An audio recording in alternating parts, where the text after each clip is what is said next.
The application was 3 lines long. Name, age, prior work experience. That was it. The kid had filled it out in pencil, pressing hard enough that the letters nearly tore through the paper. His handwriting was the handwriting of someone who hadn't done much of it. His name was Marcus Dell. He was 19 years old. Under prior work experience, he had written, "None that counts." Walter Graber read the application twice, set it on the desk in his equipment shed, and looked at the young man standing in the doorway. Marcus was thin in the way that men are thin when they haven't been eating regularly. His boots were wrong for farm work, the kind of shoes a city person buys when they decide they need boots without understanding what boots are for.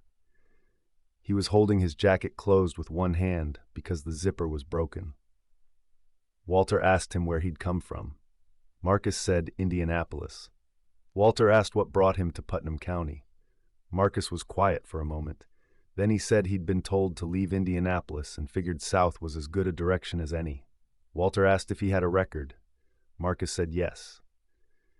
Walter asked what for. Marcus said, possession, 2 counts, 1 theft under $500. He said it the way someone says something they have rehearsed saying because they know it's coming and have decided the only way through it is directly. He said he'd done 14 months at Pendleton and been out for 11 weeks. Walter looked at him for a long moment. Then he said, "Can you drive a tractor?" Marcus said he'd never been on one. Walter said, "The Massey Ferguson's not complicated. I'll show you in an hour. Pay is $6.50 an hour to start. You'll work from 6 in the morning until the work is done, which some days is 3 in the afternoon, and some days is 8 at night. And I don't pay overtime, but I also don't clock you out when it rains. You can sleep in the spare room above the equipment shed. There's a bathroom with a shower. I don't drink, and I don't allow it on this property, and if I smell it on you once you're done." Any questions? Marcus said, "Why are you hiring me?" Walter said, "Because nobody else will, and because I need the help, and because the 2 things came together this morning when you walked up my driveway. You want the job or not?" Marcus said yes. Walter said, "Good. Come back at 5:30 tomorrow and we'll start." That was June of 1996. Marcus Dell was 19 years old. Walter Graber was 53.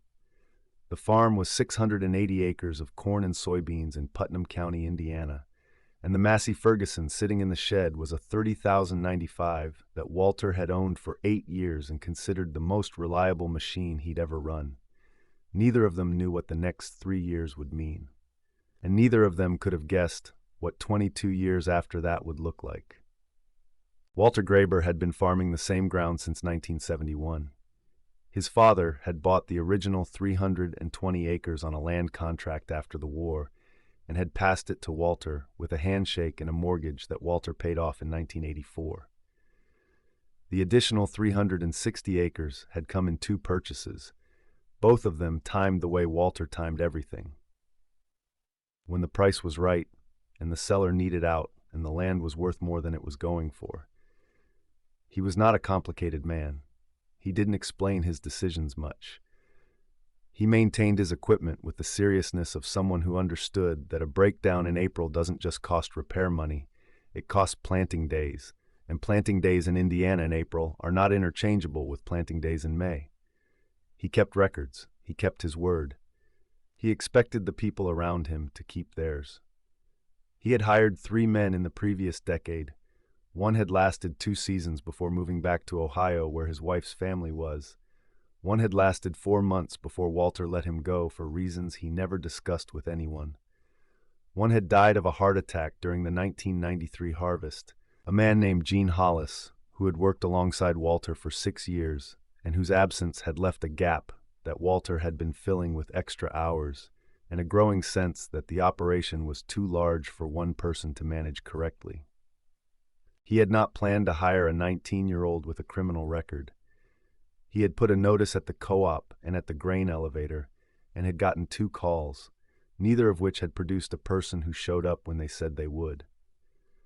Marcus Dell had shown up without being called, walking up the driveway on a Tuesday morning with his 3-line application and his broken zipper jacket and his answer about Indianapolis that said more about his situation than anything else he could have said. Walter had made faster decisions with less information. He'd bought the Massey Ferguson 3095 on a Wednesday afternoon after walking around it twice and starting the engine once. He'd bought 40 acres from a neighbor in 1989 after a conversation that lasted 12 minutes. He understood that some things were apparent early if you were paying attention, and the young man in the doorway was apparent early. What he saw was not a troubled kid or a risk or a liability. He saw someone who had run out of options in every direction except forward, and who had chosen forward, and who had shown up. In Walter Graeber's experience, showing up when you had every reason not to was the thing that separated the people who made it from the people who didn't. It wasn't a guarantee, but it was the starting point. He showed Marcus the Massey Ferguson the next morning at 5:45, before the sun was fully up, with the shed lights on and the engine idling. He showed him the throttle, the PTO, the three-point hitch, the gear pattern. He showed him how the hydraulics felt when the loader was working correctly and how they felt when something was wrong. He showed him the dipstick and where the filters were and how often each one needed attention. Marcus listened the way someone listens when they understand that the information matters and that they will not be told twice. By the end of that first week, he could operate the tractor without supervision. By the end of the first month, Walter trusted him with it alone in a field. The summer of 1996 was dry but manageable. Marcus learned the work the way the work needs to be learned, by doing it, making mistakes, and doing it again. He drove the Massey Ferguson through July heat that pushed past 100 degrees on 3 consecutive days and didn't complain. He fixed a hydraulic fitting at 11 o'clock at night because it needed fixing, and the next morning's work depended on it. He asked questions that were the right questions, not the questions of someone who wanted to appear competent, but the questions of someone who wanted to become competent. Walter noticed.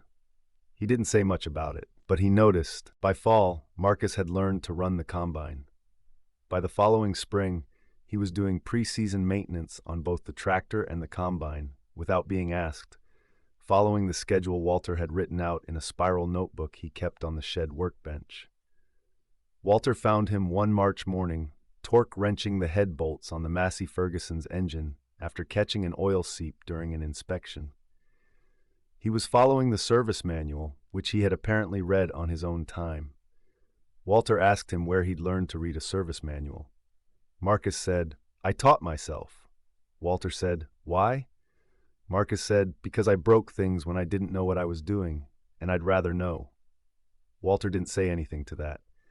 But something in the shed shifted that morning, in the particular way that things shift when two people who don't talk much have arrived at a mutual understanding without saying it directly. That understanding did not announce itself.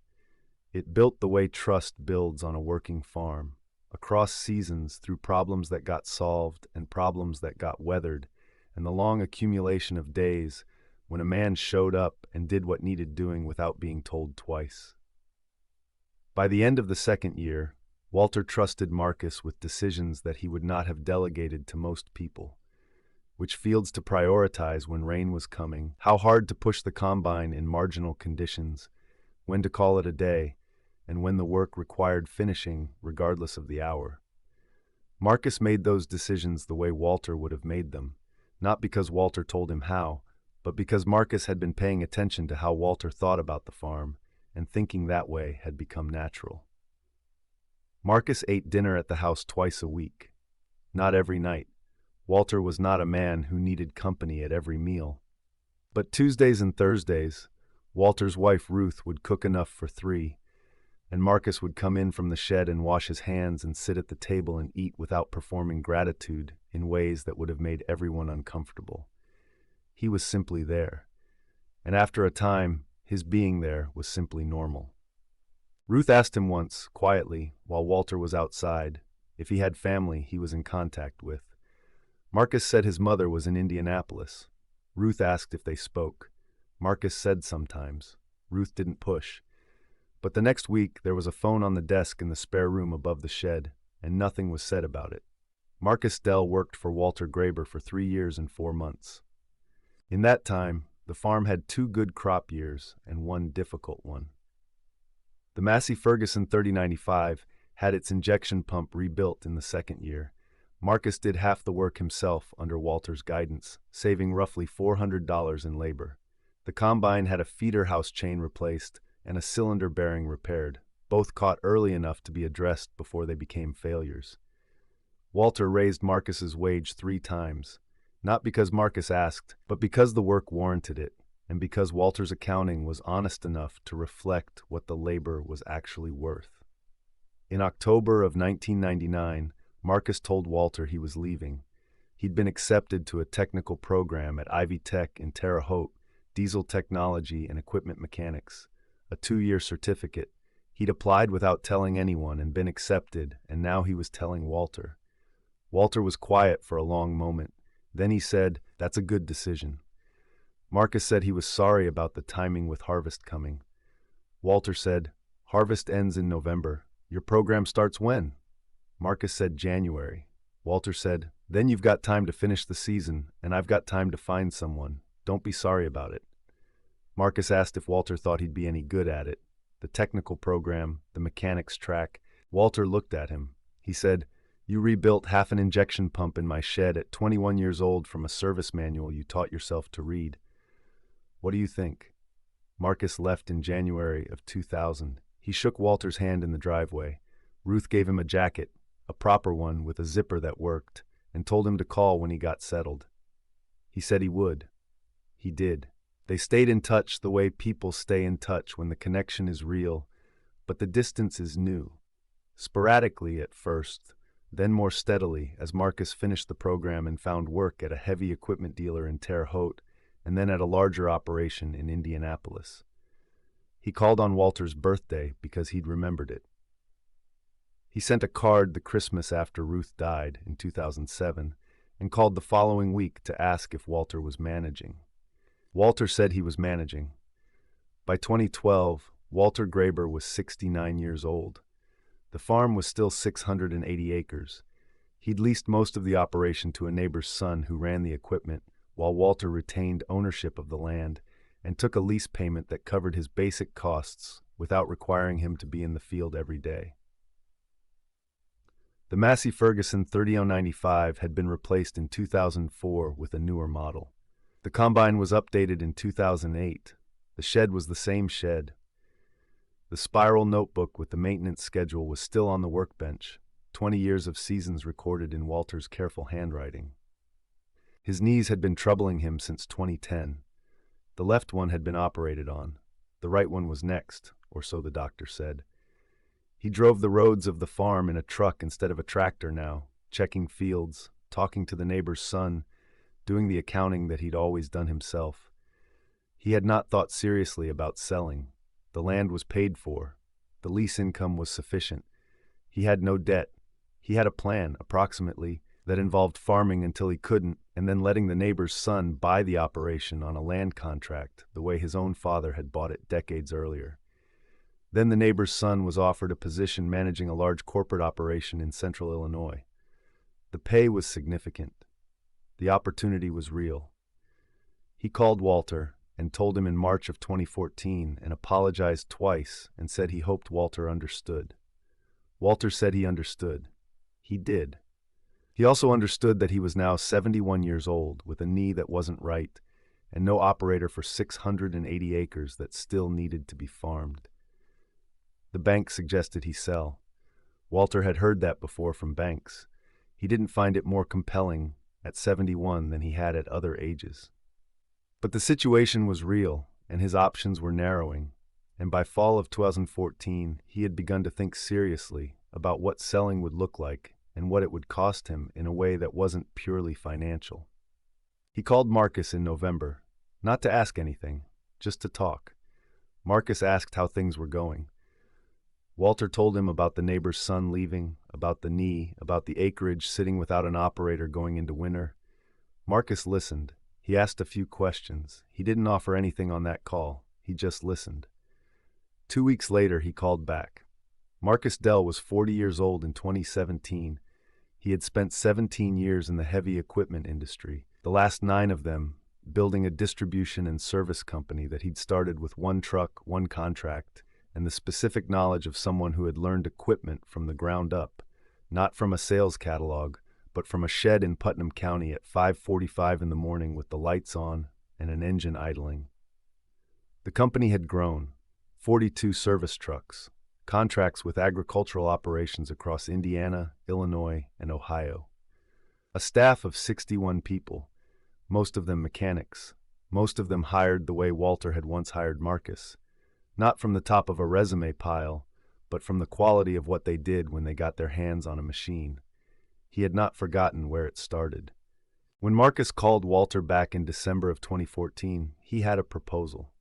Not to buy the farm outright. He understood what the land meant to Walter, and he was not interested in turning that meaning into a transaction. The proposal was a partnership. Marcus would provide the operational capital and the equipment management. Walter would retain ownership of the land and continue to make every decision that mattered. The lease income would go to Walter. The farming decisions would be made together, and when Walter was ready, whenever that was, on Walter's timeline, not anyone else's, they would talk about what came next. Walter listened to the whole proposal without interrupting. Then he said, "You didn't have to do this." Marcus said, "I know." Walter said, "Why are you?" Marcus was quiet for a moment. Then he said, "Because in June of 1996, a man hired me when nobody else would, and he didn't make a thing of it. He just showed me the tractor and told me what time to be there, and treated the work like it was real work, and treated me like I was capable of doing it. And that was the thing that changed the direction I was going. I've been looking for 20 years for a way to say something about that, and I don't have a way to say it except this." Walter didn't say anything for a long time. Then he said, "5:30. That's what time I told you to be there." Marcus said, "5:30. "Yes." Walter said, "You were there at 5:15. Marcus said, "I didn't want to be late." Walter said, "I know, that's why I hired you." The partnership began in the spring of 2015.